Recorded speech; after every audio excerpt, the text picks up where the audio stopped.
What's going on, everybody? How's it going? Said last time that I wanted to get a couple winter pickups, just a best of winter 2018 and winter 2019 video, and I'm gonna do just that. It's gonna be out of order in the playlist. I'm gonna put this before the first summer one, just because it kind of fits better that way. But I'm just gonna head right into it. I mean, I've picked up a million like Simpsons hit and runs and like Wii Sports and Mario Kart Wii's, but I mean, this is a best of, and I want it to be like special. So, you know, this is just gonna be like the selected like just things that you don't see all the time, if you know what I mean. So this is Kirby Right Back at You, Dark and Stormy Night. You can see right up here. Kirby Right Back at You, Dark and Stormy Night. This was I think it was like 2 or 3 years is how long this specific series went on for. It was a cartoon series based on Kirby. It was called Right Back at Ya because the acronym was KRBY, which was Kirby without its vowels, which is kind of funny. It's okay. The best part of the entire show was its theme song. The theme song was awful, but it was funny. It was canceled because it wasn't really making that much money, and 4Kids lost its whatever that's called, lost its rights, I guess. I don't really know what you would call that. Would it be rights? I guess, right? 4Kids just made its English, it, like translated it to English. I guess that would be rights. Licensing, maybe? I don't know. They lost their license, I guess. But they didn't really make the DVDs anymore, and this specific one, none of the other ones, but this specific one got expensive. I don't know why. It's kind of weird. But, I mean, it's kind of weird. This whole series was weird. It was kind of creepy. It wasn't really that bad, and I mean, it was kind of creepy in Japanese as well, but the English one made it even creepier. They took out a lot of, like, they replaced a lot of things from the Japanese one, or yeah, from the Japanese one, and made it even weirder in English. So it might give your kids nightmares if they're young enough and you you know. So you might wanna wait until they're a little bit older to let them watch it. But you know, I got it at my 5 for $1 thrift store on half price day, so I got it for 10 cents. On eBay and Amazon, it retails for 120, but I mean, realistically, no one's gonna buy it for that. I'd say probably like $50 if I were to list it. I would guess. Like, that's probably fair. Who knows? I ain't gonna sell it right now. That's just a guess. Next up is a pretty fun one, Cosmic Carnage on the 32X. It's a fighting game. 32X is, I don't know, it's hard. It's just such a doo-doo expansion. Hey, it's fun. It's just so difficult to set it up correctly. The whole wiring and whatnot is just, it's so annoying. But it's all in here, complete. It's a fun game. It's just, I don't know, it's very basic. I found it at a record store. The record store is, it's about 15 minutes from where I live. But I paid $5 for it, so not a bad deal. It retails for about like $15. It's I mean, I don't know. I guess the game's kinda like mediocre. But whatever. The characters are kinda bland. Is a decent way to explain it, I guess. It's just like, I don't know, the characters are just like robots, people, and animals. It's about all you get. Not a whole lot of variety. I think there's like a praying mantis character, if I remember right. He was really cool. Yeah, it's this guy. He was really cool. I liked him. He was a neat character. But a lot of the characters are just really bland. But there are some things that I really enjoyed about this game. Like when you got hit, specifically, there was like, you would get hit and then it would like fling you backwards, and then it would fling you back around, and it would be like, whoa, and it would give you like this pseudo 3D effect, and it looked really nice. And you don't really get that on the 32X, and it looked really cool. And then it also let you change your equipment, and it would give you like different armor and weapon abilities. So it was like you had different different armor abilities on your character, and it would let you do that on the same character, so it was like you had different options per character. That was really cool. It's not a bad game, it's just really bland. You don't have... Like, you have options, but at the same time you don't have options, because the control scheme's really bad. I'm not gonna lie. And it's still pretty laggy. I think this was an arcade game, but I can't remember. It's not awful. It'd be better if it was on a different system. I think that's the problem. Yeah, I think that's the problem. Next up, we have Shadow Hearts. Shadow Hearts is it's a game made by Saknoth, I believe. I have a picture of it when I got it in the thrift store. It's right here. Saknoth is the Shadow Hearts is the second, I believe, second of 4 in a series, but in the series, and Shadow Hearts is probably the most recognizable of the 4 because it's what most people think is the first. And it's a turn-based RPG with the Judgment Ring combat system. Judgment Ring's super common. Well, I mean, Judgment Ring itself isn't super common, but it's the system is. I don't want to say it's like ripped off, but it's a system that is common because it itself didn't come up with it. But you know what I mean. It's a common.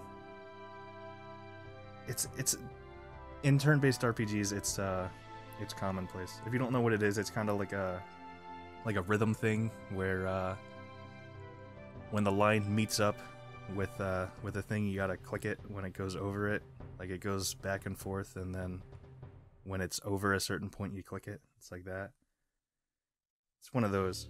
That was probably a really bad description, but you get what I mean. But it's a really good game, regardless. It has a lot of really cool things. It has recurring characters, which is nice. I don't remember their last names, but they're all vampires. It's in really nice shape. I had a bunch of stickers on it when I got it. You can still see the residue up there. That's the only one that I couldn't get fully off, but I got all the rest of the stickers off, which is great. There was one down there, which you can still kind of see where it was. But there was just stickers all over it. There was one on the spine as well, which you can't really see anymore. So that's nice. That one you can still totally see though, which is a shame. But not so bad, not so bad. And then there's SP in this as well, which is your, what is that? SP is sanity points? Sanity points are, you start at 100 at the start. I think it's 100. I can't remember if it's 100 or if it's if you can lose them and then it stays over your battles. I can't remember. I know you go back to max, but I don't remember if you can lose max or if it's just 100 every time. But if you get down to 0 at any time during a fight, you go into this like berserk mode, and it's kind of like if you've ever played, what's that game called? It's on PC. It came out not that long ago. Well, I mean, it's kind of a while ago now, but you basically just. It's kind of like when you're over-leveled in Pokemon, and you just, like, you don't listen anymore. You just kind of do whatever. You attack whatever with whatever attack you want. But once you get out of the battle, you completely regain your sanity, so it's handy. I got this game for $4, as you could see by the picture before, and it goes for about $60. So not a bad deal there. Pretty good one. Then next up we got Cold Sept Saga. This one's cool. It's a long-standing series. This is probably the newest one I have here, I think. The gameplay in this one's really weird. I'm not gonna lie to you. It's like a board game mixed with a card game, I guess. It's weird. It's like roll a die and then like play a card. That's basically all you do. It's not like enthralling to most people, but I like it. It looks really good.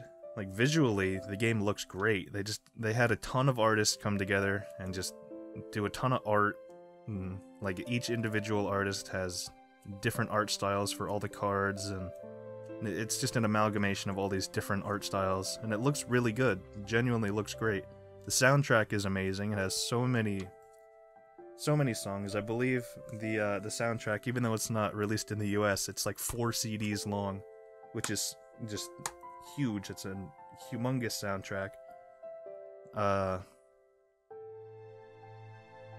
It's like just ridiculous. It's gigantic. But the only gripe that I have with this is it's so long to play. Each game you play takes like, I mean, it depends on how many people you have, but if you have like more than one person playing with you, it takes like 3 hours, which is just way too long. If you want to play with like 2 people, it takes just way too long. But I mean, if you don't mind that, it's definitely worth it. I paid $5 for this game, which, I mean, if you're gonna play it, then it's worth it. It only goes for about 18, but I like it, so I don't mind paying $5. I got my money's worth from it, and I still play it occasionally. So I don't mind it. Next up is actually a really fun one. This is the second to last one, because I didn't want to show too many, because I just had a video and I don't want to have too many long videos in a row. Kirby Air Ride. This is a great party game.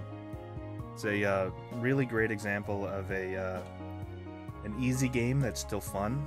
It's a really nice party game. It's one of those games where it doesn't really have a very high skill cap, but it's like anyone can pick it up and be good at it. You know, it's like you can play it with your 8-year-old nephew and he won't get bored of it because you keep whooping him. But at the same time, you can just keep whooping him. It has a skill cap, it's just not very high. The best it only has 3 game modes. It has Air Ride, it has City Trial, and it has Top Ride. Top Ride's fun. I would say Air Ride is the least fun, ironically. Top Ride is the second most fun, and then City Trial is the most fun. There they are. Air Ride is what the game is, like the titular game mode. Top Ride is like a Micro Machines, I think is it Micro Machines? I can't remember. It's a 2D, like, top-down, bird's eye, race around a track sort of thing. And then City Trial is where the money is, in my opinion. City Trial is where you go around and collect power-ups, and then you do a race afterwards. And that's really fun. You upgrade your racer, and then you do a race, and that's really fun. I really like that one. I think that's a fantastic idea. I got this game for $3. It was like $3.30 or something like that, something ridiculous. I have a picture that I'll put up on the next one, because I got like 30 or 40 games at a thrift store. They wanted $5 a game, but since I got so many of them, I just got a big bundle.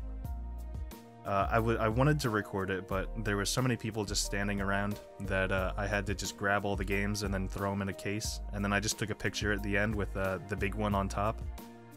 And, no, I'll put it up for the last one, because the last one is the big one, if you know what I mean. And so,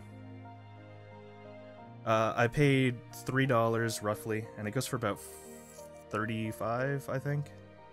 So, pretty good deal there.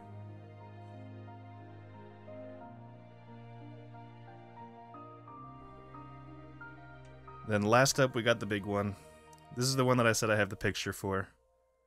It's Fire Emblem Path of Radiance. It is the single most expensive game I've ever found at a thrift store. It's probably the series that everyone has heard of but has never played. Like, everybody knows who Marth and Lucina is from Smash Brothers, but, you know, they've never played the games. Path of Radiance is one of the better Fire Emblem games. It's not the best in my opinion, but it's up there. Tellius games are good, but yeah, they're not the best. They're super long. If you're gonna play the game right, it would take you like 35 to 40 hours to beat it. This is a pretty good condition one. I don't have the manual for it, which affects the value, but it's out of my control. I found it at a thrift store. You can't magically make a manual appear. But this is the one that I do have the picture for. I'll pop it up on screen now. I found this at a thrift store with all those other ones randomly. But you know, it's a tactical RPG, like almost every other tactical RPG. It sold well in Japan, sold awfully in America, which is why it's so expensive. I paid $3 for it, and as you can probably see in that picture, there's just a million other games in that little cart. So with that bundle, I paid $3, and right now, because there's no manual, it's worth about $100. Kinda stinks. Wish I had the manual. Would have been like 140 if I had the manual, but what are you gonna do? That's what I got. Those are all the best of the best, cream of the crop that I got from the winter. I got loads more, obviously, but I mean, I can't show all of them. I'd love to, you know, obviously, but it's been months and months. I sold the majority of what I got, because, I mean, most of what I get is just doubles through the winter, because it's from thrift stores, you know? But I hope you enjoyed regardless, and I hope to still see you around. And I will see you next time.